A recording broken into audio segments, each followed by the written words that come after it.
was removed from the 36-year-old by the 32-year-old, and the 32-year-old fired multiple shots, striking the 36-year-old. As this was occurring, the train pulled into the Hoyt-Schermerhorn station, which is right behind me, and it's very important that it be known there were multiple police officers in this station just feet away from when this train pulled in that actually heard the shots and were on scene within seconds, providing medical assistance, requesting an ambulance, and gathering witnesses. Our 36-year-old was removed to a local hospital.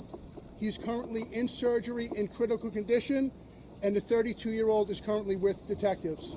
I'm speaking. I'll pass it off to the chairman and CEO of the MTA, John O'Liebenow, for a few words.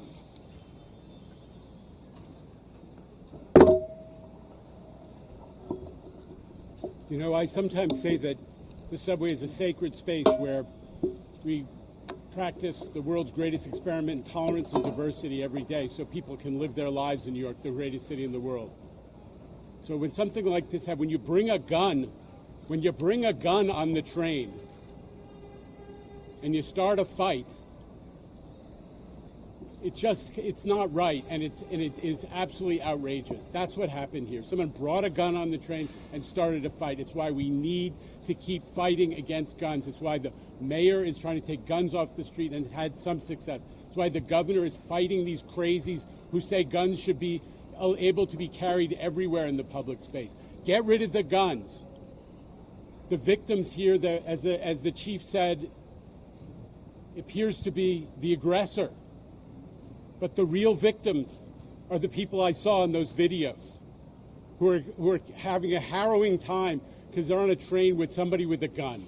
Even if he's fighting somebody else, they're afraid for their lives. They're just trying to go about their lives. So get rid of the guns. If people want to have disagreements, that's going to happen in life. But when a disagreement, a gun's involved, we can't live with it. We can't live with it. And I appreciate the mayor's commitment to getting rid of guns and Governor Hochul's support and her effort to fight, again, this craziness, these ideas out there that people should be allowed to carry guns everywhere. The subway is no place for guns. I got to say to Chief Kemper and the NYPD, thank God for omnipresence. Thank God there were police officers on the platform. There were actually police officers from the precinct, from the neighborhood, who were inspecting, and they made the arrest before what is apparently the gunman even got off the platform. This system is going to make us safer. But today we have to think about all those people who were impacted by this. And I just want to say that for all the passengers, we got to live our lives. We got to live our lives, but together we got to support everybody who's fighting back against guns. That's what's going to make the difference here. Questions? Yeah, obviously we can't take, we'll only take a couple. Obviously it's an active investigation, so we're only going to be able to take a couple, and we'll get updates from DCPI on those questions that we can't answer, all right? So, Chris Jose, WNBC. Is the 32-year-old facing any charges at this point, or is this simply an active self-defense? So that is to be determined. So we have him. Detectives are still on scene. They're still interviewing witnesses, reviewing video, and obviously consulting with their partners in the Brooklyn DA's office. So, to be determined.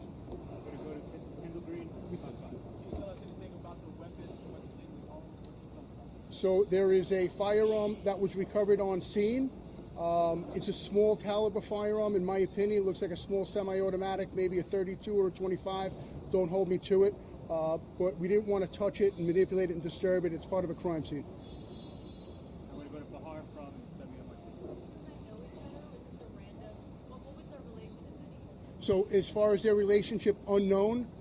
I don't believe they knew each other. I could, that's just my opinion. But we don't believe they knew each other. We're going to go to Eileen Palmer, WPIX. So you said they got it started on Rochester Avenue. So by the time it got here, you were fighting. Had the other passengers cleared out of the car? How many people were in the car when the shots were fired? So the exact count, there were people in the car. The exact count to be determined. Well over a dozen, 2 dozen. The train was moving when this started, and this incident was still continuing as the train pulled into this station and the doors opened. Any idea how many shots were fired?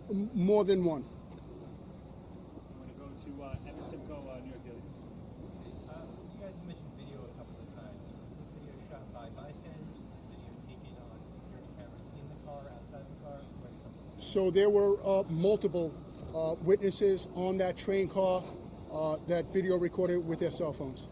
And I just got to say, Evan, just for clarity's sake, there are 34 cameras in the station, but the apparent shooter was apprehended before he even got off the platform. That's what. Say it again. On that train car, no. Listen, we talk about this all the time. There's upwards of over 1,000+ cars right now. I think in another year or so from now, we'll be saying yes. By the end of the year. By the end of the year. Listen, I want to say this. As many witnesses as we have, we never have enough. So I'm urging anyone, if anyone else was on that train car in the station or has any information in relation to this incident, to call our Crime Stoppers hotline at 1-800-577-TIPS, TIPS. All right, thank you, everybody. That's it.